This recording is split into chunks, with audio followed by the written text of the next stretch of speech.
प्रभु तेरी वाणी जीवन की रोटी, नैनों की ज्योति अंधेरा मिटाती।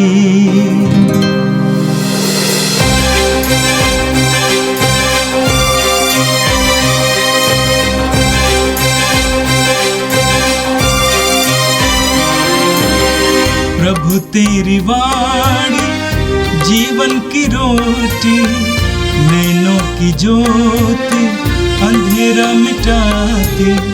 प्रभु तेरी वाणी जीवन की रोटी, नैनों की ज्योति अंधेरा मिटाती। वाणी वाणी वाणी वाणी वाणी पवित्र है, शाश्वत है, जीवन का मन्ना है। 7 दिसंबर गुरुवार। पहला पाठ नबी इस्याह का ग्रंथ, अध्याय 26, पद संख्याएं 1 से 6 तक। उस दिन यूदा देश में यह गीत गाया जाएगा, हमारा नगर सुदृढ़ है, उसने हमारी रक्षा के लिए प्राचीर और 4 दीवारी बनाई है। फाटकों को खोल दो, सधर्मी और विश्वासी राष्ट्र प्रवेश करें। तू दृढ़तापूर्वक शांति बनाए रखता है, क्योंकि इस राष्ट्र को तुझ पर भरोसा है। प्रभु पर सदा ही भरोसा रखो, क्योंकि वही चिरस्थायी चट्टान है। वह ऊंचाई पर निवास करने वालों को नीचा दिखाता है। वह उनका दुर्गम गढ़ तोड़कर गिराता और धूल में मिला देता है। अब तो दीनहीन और दरिद्र उसे पैरों तले रौंदते हैं। यह प्रभु की वाणी है। संत मत्ती के अनुसार पवित्र सुसमाचार, अध्याय 7, पद संख्या 21, 24 से 27 तक।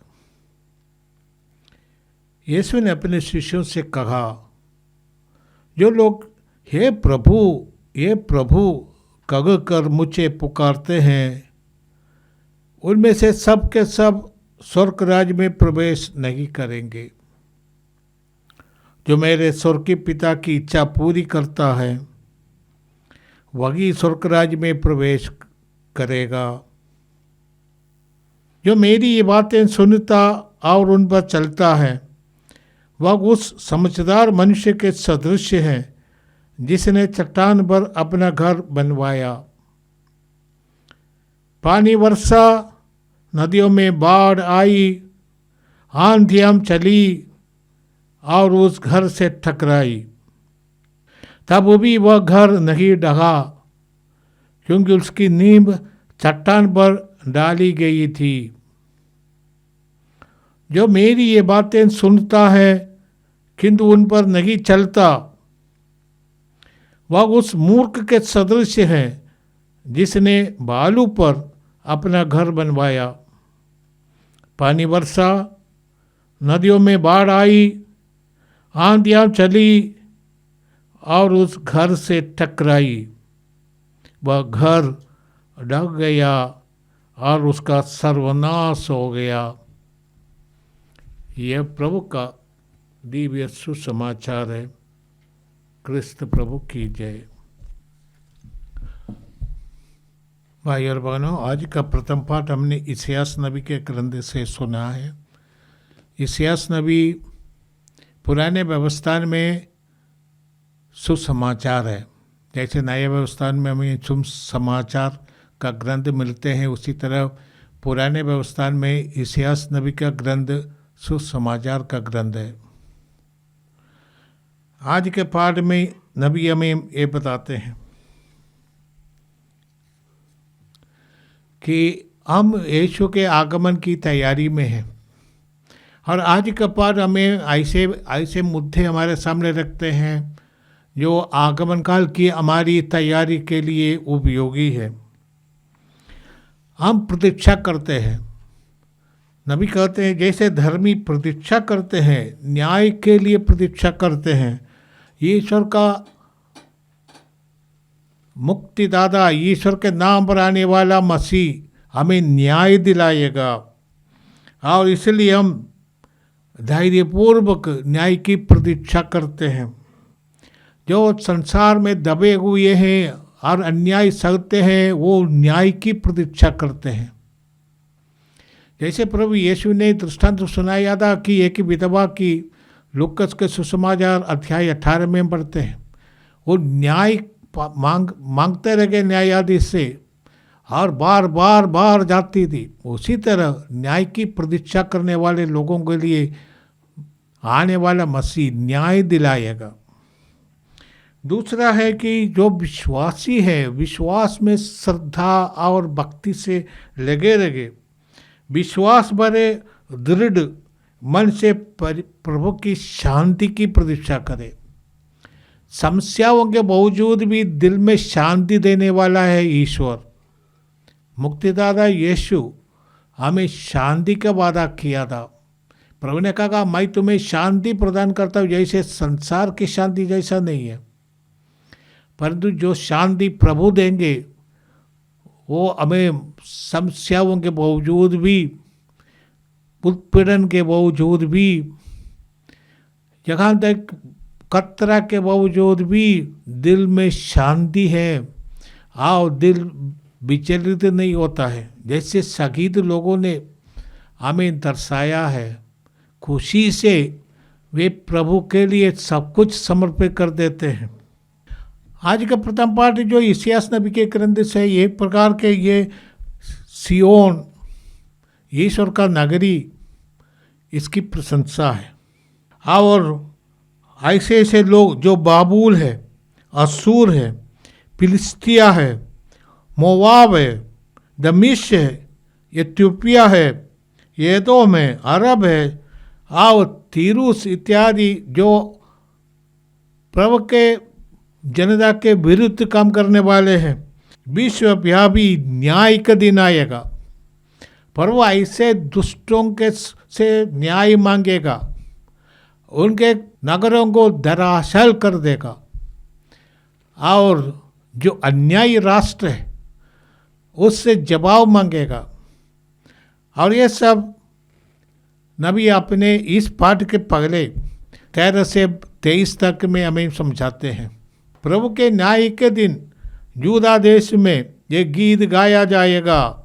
जो नगर पूरे तरह से पूरे बर्बाद हो गया था, उसका विवरण में मिलते हैं, परंतु उसके विपरीत जब प्रभु का दिन आएगा, जब मुक्तिदाता आएगा, जब न्याय का दिन आएगा, तब पूरे देश में गीत गाया जाएगा, हमारा नगर सुदृढ़ है। उस दिन यूदा देश में यह गीत गाया जाएगा, हमारा नगर सुदृढ़ है, प्रभु ने हमारी रक्षा के लिए प्राचीर और चार दीवारी बनाया है। स्तोत्र 127 में हम पढ़ते हैं, यदि प्रभु ही घर नहीं बनाए तो राज मिस्त्रियों का श्रम व्यर्थ है। यदि प्रभु ही नगर की रक्षा नहीं करे तो पहरेदार व्यर्थ जागते हैं।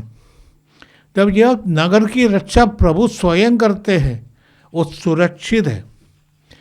और इसलिए आज हमसे बताया गया है प्रभु का नगर सुदृढ़ है। जिस नगर की रक्षा प्रभु करते हैं, प्रभु अपने भक्तों की सुरक्षा करते हैं, स्वर्गदूतों को भेजकर उनकी सुरक्षा में लगाए देते हैं, जैसे नबियों के द्वारा साथ हुआ था। प्रभु हमारी ही रक्षा करेंगे। हमारे लिए प्रभु प्राचीर और चार दीवारी बनाया। ये केवल सागर की बात नहीं है, हर एक विश्वासी की बात है। शैतान के तंत्रों से प्रभु हमें सुरक्षित रखते हैं।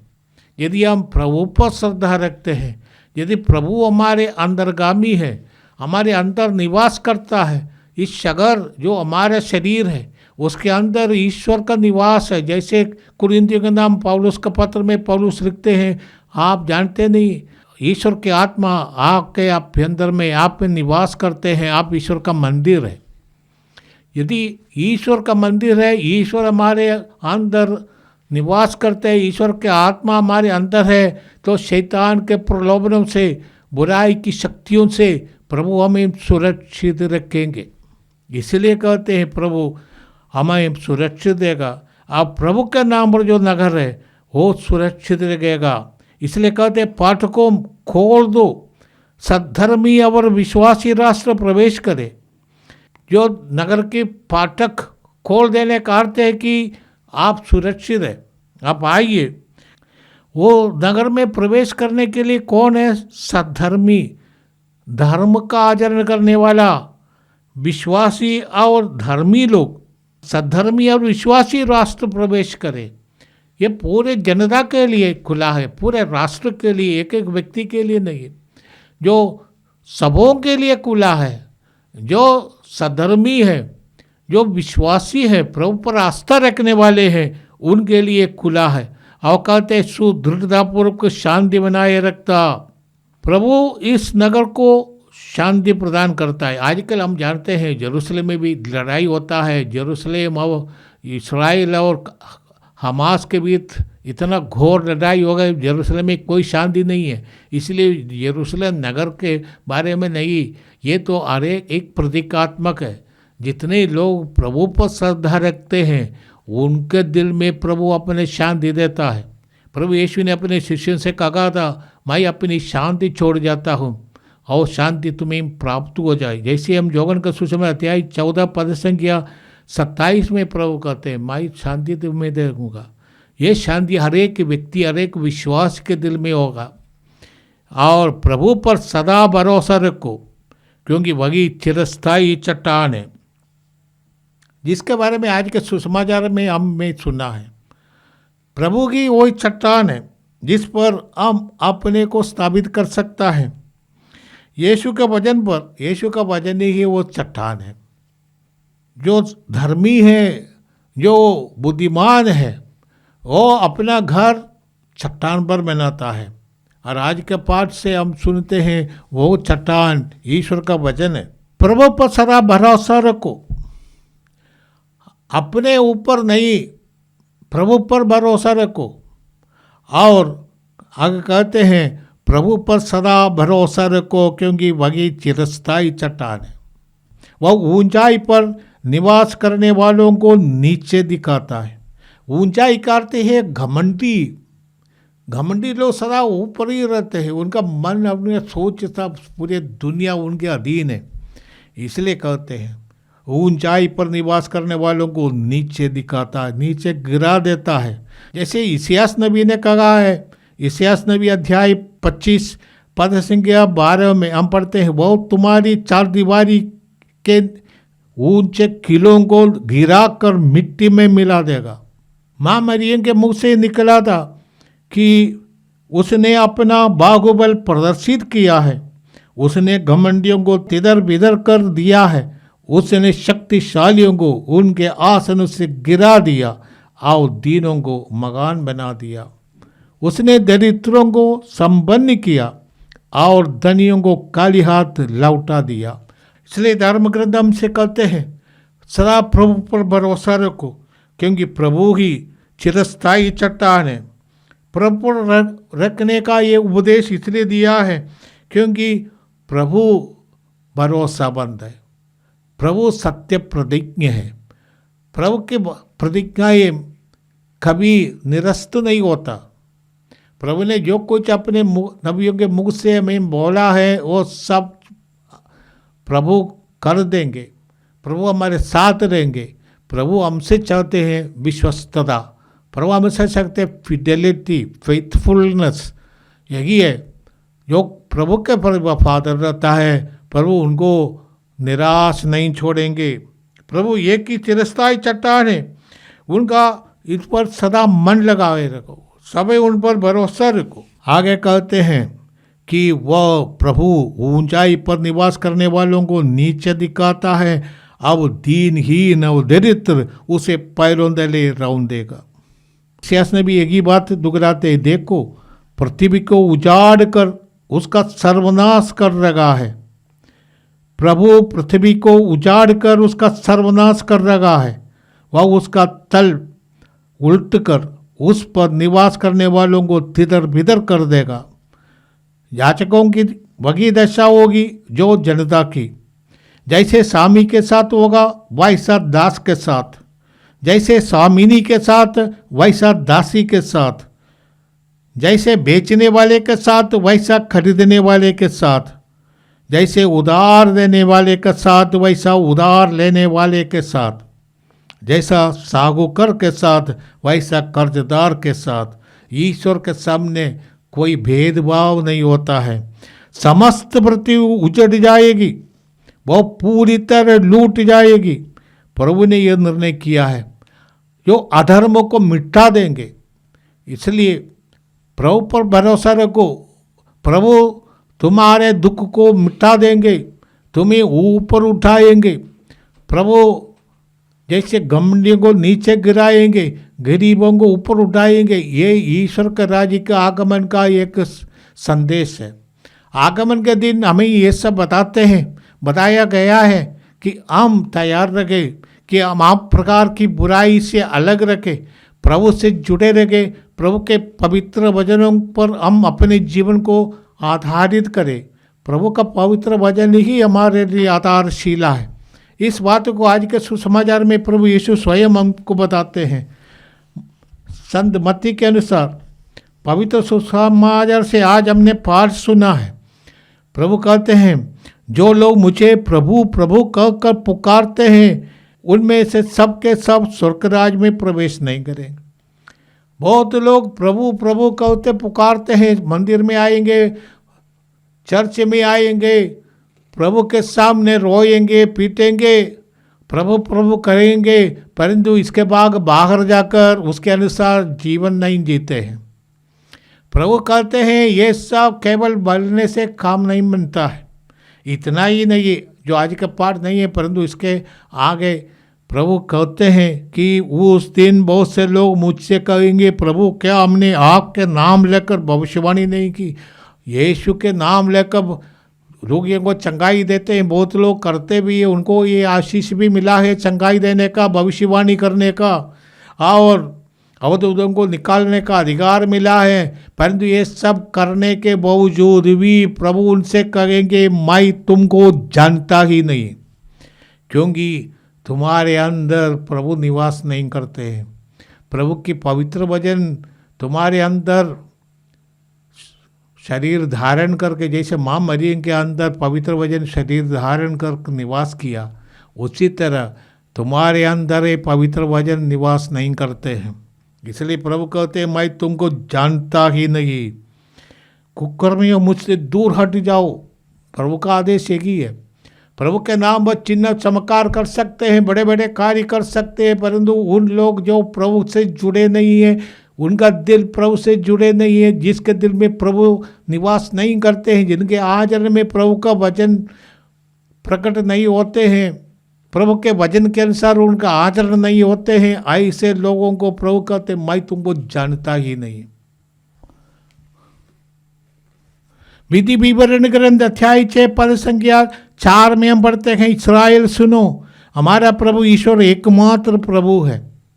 और 5 में हम पढ़ते हैं, प्रभु तुम अपने प्रभु ईश्वर को अपने सारे हृदय, अपनी सारी आत्मा और अपनी सारी शक्ति से प्यार करो।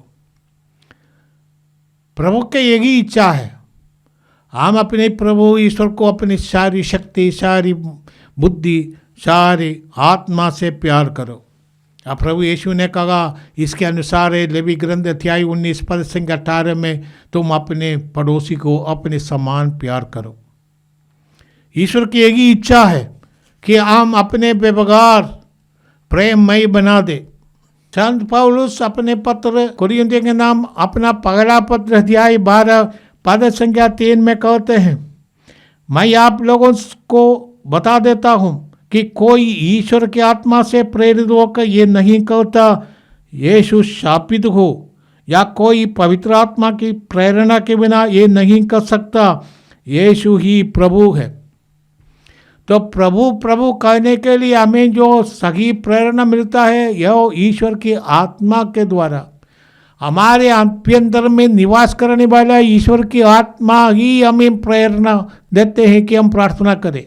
रोमियो का नाम अपने पत्र अध्याय 8 पद संख्या 25 में कहते हैं, जो पवित्र आत्मा में हमारे अंदर निवास करता है, और पवित्र आत्मा ही हमें अब्बा या पिता बोलने के लिए प्रेरणा देते हैं। जब तक ईश्वर की आत्मा हमारे अंदर है तब हम अब प्रार्थना कर सकते हैं, प्रभु प्रभु हम बुला सकते हैं, और हम जो वचन के अनुसार जीवन बिताएंगे तभी पवित्र आत्मा हमारे अंदर निवास करते हैं। जब हम बोलते हैं इसका अर्थ ये नहीं कि केवल ऐसा बोलना, बोलते वक्त हम अपने दिल और दिमाग, हमारे पूरे के पूरे शक्ति और सामर्थ्य और हमारी ईमानदारी उस शब्दों में आना चाहिए। जब हम प्रार्थना करते पूरे मन लगाकर जब हम प्रार्थना करते वही ईश्वर की आत्मा से प्रेरित प्रार्थना होती है। कुछ रट करके तोता जैसे बहुत लोग प्रार्थना करते हैं, परंतु उनका दिमाग, उनकी विचार, सोच सब पूरे दुनिया घूमते रहते हैं। हम इसको कहते हैं डिस्ट्रैक्शन।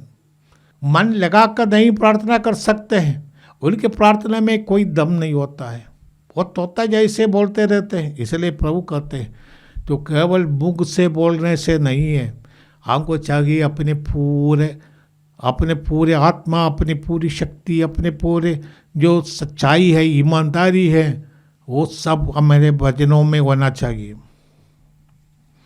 प्रभु कहते हैं मेरा वचन चट्टान जैसा है जिस पर अपना घर बसाओ, अपनी जिंदगी बसाओ। वो वचन, ईश्वर का वचन हमारे लिए स्थायी आलंबन है, हमारा आधारशिला है। तभी हम वो घर के जैसे हैं जो चट्टान पर बना है। प्रभु इसलिए कहते हैं ये प्रभु पर निर्भर व्यक्ति हर प्रकार के समस्याओं का सामना करेगा। जो मेरी बातें सुनता है, उन पर चलता है, वो उस समझदार मनुष्य के सदृश है जिसने चट्टान पर अपना घर बनाया। तो प्रभु पर हमारा, प्रभु के पवित्र वचन पर हमारा जीवन आधारित रहे, तब हम हर प्रकार के समस्याओं का सामना कर सकते हैं। मृत्यु की भी सामने हम कर सकते हैं। हम मरेंगे और हिम्मत के साथ मरेंगे, खुशी के साथ मरेंगे, क्योंकि हमारे लिए मृत्यु जीवन की पूर्णता है। ये प्रभु ने कहा है कि जो मैं इसलिए आया हूँ कि जीवन प्राप्त करे, वे परिपूर्ण जीवन प्राप्त करे। इसलिए हम किसी प्रकार का डर नहीं होगा, किसी प्रकार की चिंता हमें परेशान नहीं करेगा जो प्रभु पर अपने जीवन को आधारित करते हैं। परंतु जो प्रभु पर आधारित नहीं करते हैं वो बालू पर बसा हुआ घर जैसा है। बालू भी छोटा छोटा टुकड़ा है, पत्थर का टुकड़ा है, पगार है, वह भी पगार है, परंतु आपस में उनमें कोई रिश्ता नहीं है। हर बालू अलग अलग रहते हैं और जब भी हम उस पर कोई शक्ति नहीं है। इस पर ऐसे बालू पर निर्धारित घर पानी आने पर, बारिश आने पर, तूफान आने पर जल्दी विनाश हो जाते हैं। इसलिए प्रभु कहते हैं कि जो मेरे पवित्र वचन पर अपनी ज़िंदगी को बनाता है वो सदा स्थिर रहेगा। आइए हम प्रार्थना करें। ये प्रभु आज के पर हमें सिखाते हैं कि हमारे श्रद्धा, हमारे भक्ति प्रभु की ओर होना चाहिए। हाँ, प्रभु हमारे साथ न्याय करेगा, प्रभु हमारे साथ देगा, हमें सुरक्षा देगा। प्रभु का पवित्र वचन हमारे लिए भोजन बन जाए, प्रभु का पवित्र वचन हमारे लिए सुरक्षा का कवच बन जाए, उसमें शक्ति है, क्योंकि वो प्रभु का वचन है। इस वचन के द्वारा प्रभु ने सारी सृष्टि की है। शब्द मात्र से सारी दुनिया का बनाने वाला प्रभु हमारे जीवन को अपने पवित्र वचन की शक्ति से पवित्र करेगा और बुराई की शक्ति से सुरक्षा प्रदान करेगा। ये प्रभु हम तुझे धन्यवाद देते हैं यीशु के लिए, यीशु के पवित्र वचन के लिए। उसके अनुसार जीने में हमें शक्ति दे, हमें आत्मा प्रदान कर कि हम प्रभु के पगार के उपदेश के अनुसार अपने जीवन को नया बना दे। प्रभु के जो उपदेश है, जो नमूना प्रभु ने अपने जीवन के द्वारा हमें प्रदान किए हैं, उसके अनुसार चलने में ये प्रभु तू हमें कृपा दे। तेरे कृपा के बिना हम कुछ भी नहीं कर सकते। हम भी ब्ला ब्ला बोलेंगे, हमारी प्रार्थना ऐसा बन जाता है। प्रभु इसलिए तू कृपा दे कि हम इस पवित्र वचन के अनुसार अपनी ज़िंदगी को पूरा करें, निभाए और पूर्णता तक पहुंचा दे। ये प्रार्थना करते हैं हमारे प्रभु क्रिस्त के द्वारा, आमीन। प्रभु तेरी वाणी जीवन की रोटी नैनों की ज्योति अंधेरा मिटाती, वाणी